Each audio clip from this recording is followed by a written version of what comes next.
ദുരന്തഭൂമി എന്നുള്ളത് എത്രത്തോളം ഭയാനകമാണ്, എത്രത്തോളം നമ്മളെ അസ്വസ്ഥപ്പെടുത്തുന്നതാണ് എന്നുള്ളത് നമുക്ക് ആ കാഴ്ചകളിൽ നിന്ന് കാണാൻ കഴിയുന്നുണ്ട്. ഒരു കാര്യം മാത്രമേ നമുക്കിനി ചെയ്യാൻ കഴിയൂ, അവരോടൊപ്പം ചേർന്ന് നിൽക്കുക, ആ ദുരിതബാധിതർക്ക് വേണ്ട സഹായങ്ങൾ, പിന്തുണ, സ്നേഹം അത് ഈ ഘട്ടത്തിൽ നൽകുക എന്നുള്ളത് മാത്രമാണ് നമുക്ക് നൽകാൻ കഴിയുക.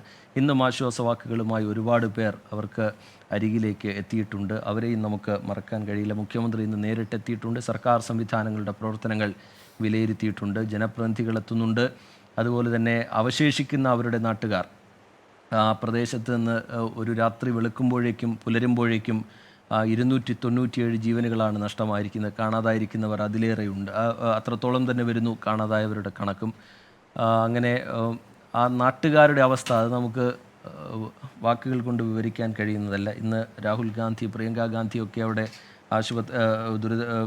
ഈ ദുരിതാശ്വാസ ക്യാമ്പുകളിൽ എത്തുകയും അവരെ ആശ്വസിപ്പിക്കുകയും ചെയ്യുന്നതൊക്കെ നമ്മൾ കണ്ടിരുന്നു. ജീവൻ തിരിച്ചു കിട്ടിയെങ്കിലും ജീവിതം ഒറ്റ രാത്രി കൊണ്ട് തകിടം മറിഞ്ഞതിൻ്റെ നടുക്കം അത് നമുക്ക് ആ മേഖലയിൽ നിന്ന് ഒട്ടാകെ കാണാൻ കഴിയും. മേപ്പാടിയിലെ ദുരിതാശ്വാസ ക്യാമ്പുകളിലുള്ളവരുടെ പ്രതികരണങ്ങൾ അത് നമ്മൾ കഴിഞ്ഞ മണിക്കൂറുകളിൽ കണ്ടു. പ്രാണൻ ബാക്കിയായതിൻ്റെ ആശ്വാസമല്ല, നിർവികാരതയാണ് ആ മുഖങ്ങളിലെല്ലാം. ഫസ്റ്റത്തെ പൊട്ടൽ തന്നെ ആ മേഖല പൊട്ടിയിട്ട് താഴെ വരെ വന്ന് ഞങ്ങളെ പാടി ഫുള്ളായിട്ട് പോയി. അവിടുന്ന് ഓടി താഴെ റാട്ടൻ്റെ അടുത്ത് ഒരു പാടീൻ്റെ അടുത്ത് വന്ന് നിന്നപ്പോൾ രണ്ടാമത്തെ പൊട്ടിന് ഒച്ചയിട്ടിട്ട് ഞങ്ങൾ വിചാരിച്ച മുണ്ടക്കായി മൊത്താകെ വരുന്നതാണ്. ഒരു നാടാകെ കൺമുന്നിലൂടെ ഒലിച്ചു വന്നതിന്റെ ഞെട്ടലിലാണ് ഫിദ.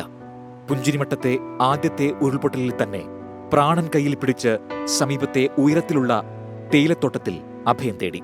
സർവവും പ്രിയപ്പെട്ടവരുമൊക്കെ ഒലിച്ചിറങ്ങിപ്പോകുന്നത് നേരിൽ കണ്ടിട്ടും നിസ്സഹായതയോടെ നോക്കി നിൽക്കേണ്ടി വന്നു. രാത്രിയാണ് അതിൽ കാണാൻ പറ്റുന്നൊക്കെ ഇങ്ങനെ പോകുന്നത് ഞങ്ങൾ കാണുന്നുണ്ട്. ഞങ്ങൾ പാടി ഫുള്ള് പോയി. ഞങ്ങൾ താഴത്തേക്കുള്ള പാടി 2-3 പാടിയാടുണ്ട്. പിന്നെ ഒരു സൈഡിലുള്ള പാടിയും പുരകളും ഒക്കെ പോയിക്കാണ്. മേലെ ഭാഗം ഫുള്ള് പോയിക്കാണ്. രക്ഷാകരങ്ങൾ കാത്ത് മരണത്തിന് മുഖാമുഖം നിന്നത് മണിക്കൂറുകൾ. ആരും കണ്ടിക്കില്ല. കാണുന്നുണ്ട്, ഓരോരുത്തർ കാണുന്നുണ്ട്, അറിയുന്നവരൊക്കെ ഇങ്ങനെ കാണുന്നുണ്ട്. പക്ഷെ എല്ലാരും ഒന്നും ഇനി ആ പഴയ മുണ്ടക്കയില്ല. ഒന്നിച്ചു കളിച്ചു വളർന്ന സുഹൃത്തുക്കളില്ല. ആ കുടുംബങ്ങളുമില്ല. മണിക്കൂറുകളുടെ ഇടവേളയിൽ പ്രിയപ്പെട്ടവരുടെ മരണവാർത്ത മാത്രം കേട്ട് നിർവികാരതയിലേക്ക് ആണ്ടുപോയവർ. ഫിദയെപ്പോലെ നിരവധി പേർ മേപ്പാടി CHCയിലെയും വിംസ് ആശുപത്രിയിലെയും നൊമ്പരമാവുകയാണ്. News desk 24. വയനാട് മുണ്ടക്കൈ ദുരന്തത്തിൽപ്പെട്ടവരിൽ ഇനി കണ്ടെത്താനുള്ളത് 206 പേരെ എന്നാണ് സർക്കാർ പറയുന്നത്. ഉരുൾപൊട്ടൽ ബാധിച്ച പ്രദേശം 6 മേഖലകളാക്കി തിരിച്ച് നാളെ തെരച്ചിൽ നടത്തും. പുഞ്ചിരിമട്ടത്ത് പ്രത്യേകം തെരച്ചിലുണ്ടാകും. നാളെ റഡാർ സംവിധാനം എത്തിക്കും എന്ന് മന്ത്രി കെ രാജൻ നേരത്തെ പ്രതികരിച്ചിരുന്നു. അദ്ദേഹത്തിൻ്റെ വാക്കുകളിലേക്കാണ് ഇനി.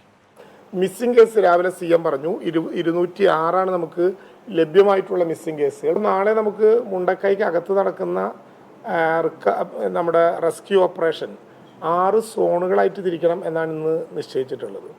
അതിലൊന്ന് അട്ടമല ആറന്മല പ്രദേശമാണ്. 2 ഏറ്റവും കൂടുതൽ അപകടം നടന്ന മുണ്ടക്കൈയാണ്. 3 പുഞ്ചിരിമറ്റാണ്. 4 വില്ലേജ് റോഡാണ്. 5 സ്കൂൾ ഏരിയയാണ്. 6 ഡൗൺ സ്ട്രീമാണ്. നാളെ വൈകുന്നേരത്തോടു കൂടി ഡൽഹിയിൽ നിന്ന് drone based intelligent buried direction അങ്ങനെ പ്രത്യേകമായൊരു റഡാർ സംവിധാനം ഡൽഹിയിൽ നിന്ന് നമ്മൾ ആവശ്യപ്പെട്ടതനുസരിച്ച് നാളെ വൈകുന്നേരം കോഴിക്കോട് എത്തിച്ചേരുമെന്ന് അറിയിച്ചിട്ടുണ്ട്. മറ്റന്നാൾ രാവിലെ അതിൻ്റെ ഓപ്പറേഷൻസ് നടത്താൻ വേണ്ടി കഴിയും. ചൊവ്വാഴ്ച ദുരന്തമുഖത്ത് പകലുകളെല്ലാം നമ്മൾ കണ്ടത് 13 മണിക്കൂറിന് ശേഷം മുണ്ടക്കയിലെത്തി അവിടെ നിന്ന് 7 മണിക്കൂർ റെസ്ക്യൂയിലൂടെ 486 ആളുകളെ പുറത്തെത്തിച്ചപ്പോൾ അവരെല്ലാം നിസ്സഹായതയോടെ നിലവിളിക്കുകയായിരുന്നു. ദിവസം 3ലേക്ക് എത്തുമ്പോൾ അവർക്ക് ആ നിസ്സഹായ അവസ്ഥയുണ്ട്. പക്ഷേ അത് നിർവികാരതയിലേക്ക് വഴിമാറിയിരിക്കുന്നു. ചുറ്റും എവിടെ നോക്കിയാലും ഒരേ കാഴ്ചകൾ തന്നെയാണ്. മൃതദേഹങ്ങൾ സമീപത്തൊക്കെ വരുന്നു. സമീപത്തെ ആശുപത്രികൾ ഉറ്റവരുണ്ടോ എന്ന ഓട്ടപ്പാച്ചിലിൽ പോകുന്നവരുണ്ട്. അല്പം വേദന കൊണ്ട് സഹിക്കുന്നവരുണ്ട്. ഒരാഴ്ചക്കാലത്തിന് സമ്പാദ്യം നഷ്ടപ്പെട്ടവരുണ്ട്. അങ്ങനെ സമാന കാഴ്ചകൾ കണ്ട് മുണ്ടക്കയിലെ അതിജീവിച്ചവർ നിർവികാരതയിലേക്ക് പോയിരിക്കുന്നു എന്ന് വളരെ സങ്കടത്തോടെ നമുക്ക് പറയേണ്ടി വരും. ആയുഷ്കാലത്തിന് സമ്പാദ്യം നഷ്ടപ്പെട്ടവരാണ്. ചുരുക്കി പറഞ്ഞാൽ മേൽവിലാസം നഷ്ടപ്പെട്ടവരായി അവർ മാറുന്നു. മുണ്ടക്കയിൽ അതിജീവിച്ചവരെന്ന് മാത്രമാകുന്നു. കാരണം അവരുടെ വീടുകളിലിരുന്ന ഇടങ്ങളിലേക്ക് തിരിച്ചു പോയാൽ ആ ഇടങ്ങൾ കണ്ടാൽ പോലും അവർക്ക് തിരിച്ചറിയാനാകാത്ത രീതിയിൽ അതിൻ്റെ ഭൂപ്രകൃതി മാറിയിരിക്കുന്നു. ഒറ്റ കൈവഴിയായി ഒഴുകിയ പുഴ അത് ദിശ മാറി 2 കൈവഴിയായി 2 പുഴകളായി ഒഴുകുന്ന കാഴ്ച. ചിലപ്പോൾ ആ ഒഴുകുന്നിടത്തൊക്കെ അവരുടെ വീടുകൾ ഉണ്ടായേക്കാം. തിരിച്ചുപോലെ അതുപോലും മനസ്സിലാക്കാത്ത രീതിയിൽ അതിൻ്റെ ഭൂപ്രകൃതി മാറിയിരിക്കുന്നു എന്ന് തന്നെ പറയേണ്ടി വരും. ഇടതടവില്ലാതെ 400-ലധികം കുടുംബങ്ങൾ വസിച്ചൊരു ഇടമാണ്, 250-ലേറെ വീടുകളൊരു ഇടമാണ്, വേലിക്കെട്ടുകളിൽ അത്രത്തോളം ചേർന്ന് ജീവിച്ച ജനതയാണ്. അതായത് പരസ്പരം അന്യോന്യം അറിഞ്ഞും സഹകരിച്ചും സ്നേഹവായ്പോടെ കഴിഞ്ഞ ജനതയിൽ ഇപ്പോൾ ഇത്രയും പേർ, ഒരു ഭൂരിഭാഗം ആളുകളില്ല എന്ന് പറയുമ്പോൾ ആ ശൂന്യത അതിയായുഷ്കാലത്ത് അവരെ കൊണ്ട് നികത്താനാകില്ല എന്നത് സംശയമില്ല. പക്ഷേ അതിജീവിച്ചേ മതിയാകൂ, അവരെ കൊണ്ട് അതിജീവിച്ചേ മതിയാകൂ. കാരണം ആ അതിജീവനത്തിന് അവർക്ക് ഇപ്പോൾ ഏറ്റവും പ്രധാനമായും വേണ്ടത് നമ്മുടെ പോലെയുള്ള ആ മുണ്ടക്കയത്തിന് പുറത്തുള്ള കേരളക്കരയുടെ രാജ്യത്തിൻ്റെയൊക്കെ വലിയ സഹായ ഹസ്തങ്ങളാണ്. പക്ഷേ ഈ ദുരന്തമുഖത്ത്, സമാനതകളില്ലാത്ത ദുരന്തമുഖത്ത് സമാനതകളില്ലാത്ത ഈ കൈകോർക്കൽ നമ്മൾ ഇതിനു മുമ്പും കണ്ടതാണ് കേരളത്തിൽ.